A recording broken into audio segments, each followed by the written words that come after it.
pronunciamento do excelentíssimo senhor presidente da República, Fernando Collor.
Minha gente, semana passada trouxe a vocês a ótima notícia do fechamento do acordo da dívida com os bancos credores.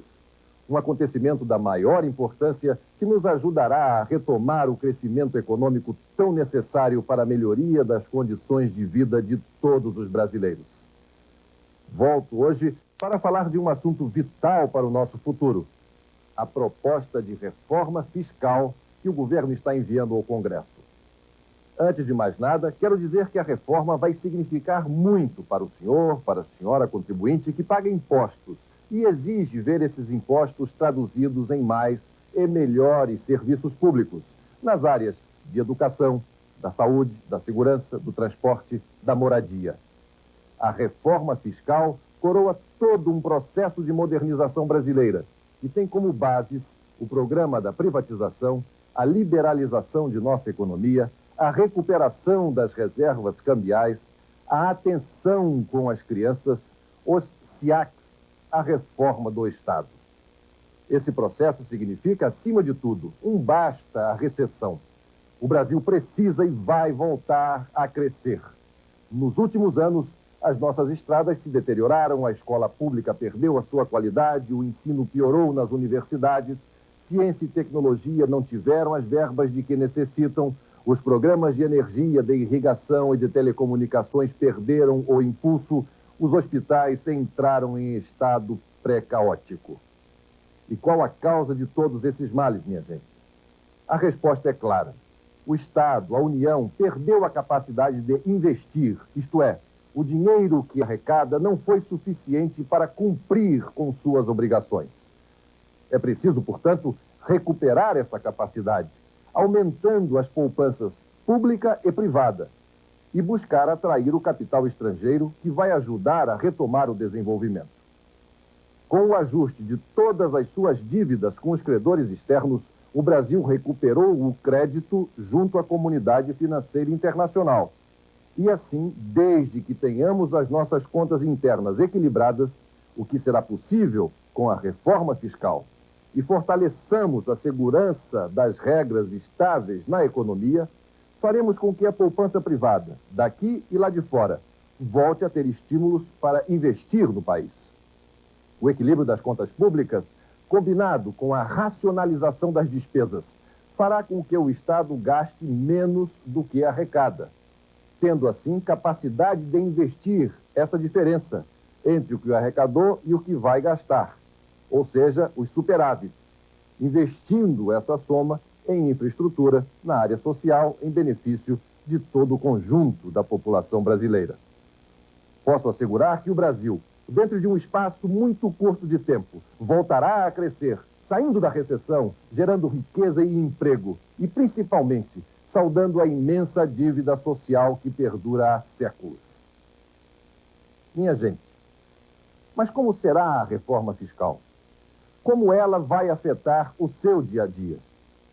Hoje temos no Brasil uma estrutura tributária muito complicada e injusta, com um número excessivo de impostos, o que favorece os que sonegam e especulam, e pune os que produzem e os que trabalham. Vamos mudar isso e fazer com que a cidadania seja respeitada. A essência do problema é simples: Só uns poucos pagam, e pagam impostos demais. Alguns dados mostram claramente esse problema. Dos 61 milhões de brasileiros que formam a nossa população economicamente ativa, isto é, das 61 milhões de pessoas que efetivamente trabalham, apenas 7 milhões contribuem para o imposto de renda pessoa física. No caso das empresas, essa relação é ainda mais dramática. Mais de 2 milhões são contribuintes do imposto de renda na pessoa jurídica, mas apenas 55 mil respondem por 80% da receita total. Minha gente, com a reforma, vamos criar uma situação em que todos pagam para que cada um de nós pague menos. Quero explicar cada um dos objetivos da reforma, para que o senhor e a senhora compreendam os benefícios que ela trará para o nosso dia a dia. São eles os nossos objetivos com a reforma fiscal. Primeiro, simplificar os impostos, que significa menor número de tributos, menos formulários, menos informações obrigatórias. Segundo objetivo, promover a justiça fiscal, que significa aliviar a carga tributária dos contribuintes de baixa renda, ou seja, quem ganha menos, paga menos. Evitar que imperfeições legais possibilitem ao contribuinte de alta renda pagar menos impostos, ou seja, quem ganha mais tem que pagar mais. Terceiro objetivo da reforma fiscal, incorporar o setor informal da economia, que significa todos terão vantagens em se integrar ao sistema organizado da economia. Estimular a que todos os cidadãos tenham consciência de contribuinte. O imposto é nosso aliado para melhorar a qualidade de vida de todos. Ampliar a base de contribuição. Quando todos pagam menos. Quarto objetivo, combater a sonegação de impostos, que significa aperfeiçoar o sistema de arrecadação de impostos, menos burocracia para facilitar a vida do contribuinte, fiscalização mais eficaz e tornar a sonegação conduta de alto risco. Quinto objetivo, reduzir os impostos sobre a produção, que significa valorizar o trabalho, menos impostos sobre a folha de pagamentos, significa mais emprego e melhores salários. Estimular a produção e o investimento, colaborando para a retomada do crescimento econômico. Com esses 5 objetivos e com a reforma fiscal, nós iremos melhorar a competitividade de nossa economia e os serviços que o governo presta, consequentemente, na área social. Mas o nosso objetivo último, minha gente, é consolidar o processo de modernização do Estado brasileiro, eliminando definitivamente o déficit público, os gastos maiores do que a arrecadação, derrotando assim o mais poderoso foco de pressão inflacionária em nossa economia. Vamos reduzir o número de impostos. Vamos reduzir o número de impostos dos atuais 22 para apenas 9. E com isso, vamos ajudar a acabar com o pior e mais injusto imposto de todos, a inflação. A inflação é cruel, minha gente, porque atinge mais fortemente os menos favorecidos, que dela não tem como se proteger. Além disso, a inflação desorganiza a produção, desestimula o investimento, corrói os salários, gera desemprego e prejudica o crescimento da economia. Nós temos aqui agora um quadro muito significativo, que nos mostra a relação entre déficit público e inflação. É fácil perceber como até 1990 o crescimento das taxas de inflação, representado pela linha amarela, ocorreu paralelamente ao agravamento do déficit público, representado pelas colunas na parte inferior do quadro. Quando assumi, previa-se um déficit da ordem de 36 bilhões de dólares, ou seja, mais de 1/3 da dívida externa seriam somados à dívida do governo somente em um ano. Veja as 2 últimas colunas à direita. A redução da inflação que obtivemos em minha administração só foi possível porque conseguimos transformar, desde 1990, o déficit público em superávit, que estamos conseguindo com muitos sacrifícios, mês a mês, ano a ano. Quando há um déficit e o governo emite dinheiro para cobrir esse déficit, Esse dinheiro novo, minha gente, acaba sendo um imposto disfarçado, pois alimenta a inflação, que, por sua vez, desvaloriza a moeda. Nós já avançamos muito, mas ainda temos de percorrer um bom caminho. Não podemos voltar a gerar déficits, não podemos gastar mais do que arrecadamos, não podemos continuar a operar com taxas de juros tão elevadas quanto as atuais. Por essas razões, a reforma fiscal é inadiável. Ela vai impedir a volta do déficit e equilibrar em definitivo as contas do governo. Vai ajudar-nos a combater a inflação e retomar o crescimento. O dinheiro que carregamos no nosso bolso vai voltar a ter valor. Os empresários vão voltar a investir, gerando mais empregos.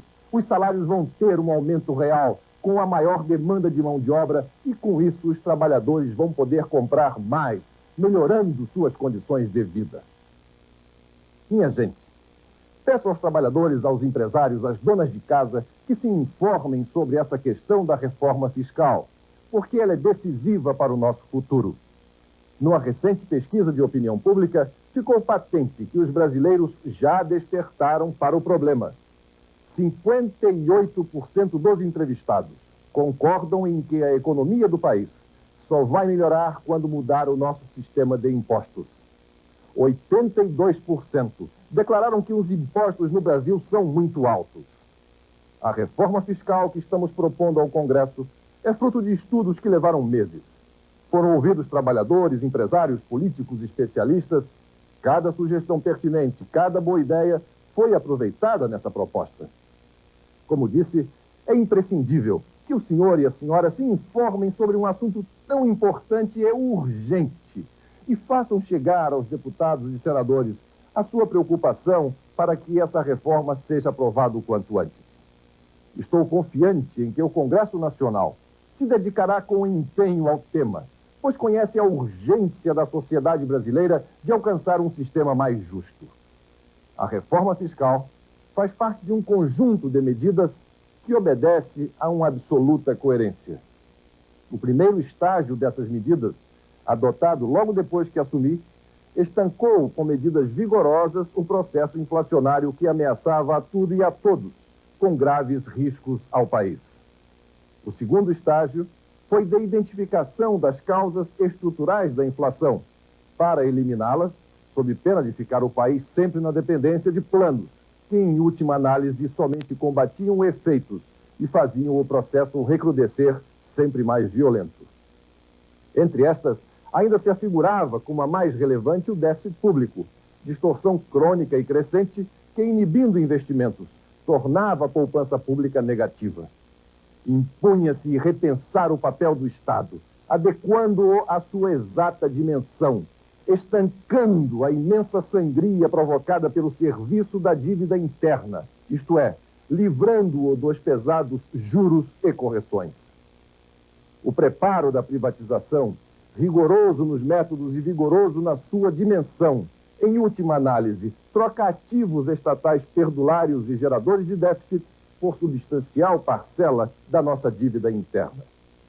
Detectamos quais as reformas estruturais indispensáveis à modernização da estrutura produtiva do país e enviamos ao Congresso propostas fundamentais, como as emendas à Constituição, que incentivam a vinda de empresas estrangeiras e alteram certos monopólios da União, e vários projetos de lei, como os da informática, modernização dos portos, marcas e patentes, o Programa Nacional de Desestatização, a nova lei agrícola, as leis de custeio e de benefícios da Previdência Social, a lei do inquilinato, a lei que pune o enriquecimento ilícito no exercício da função pública, as normas para a defesa das concorrências públicas, entre outras.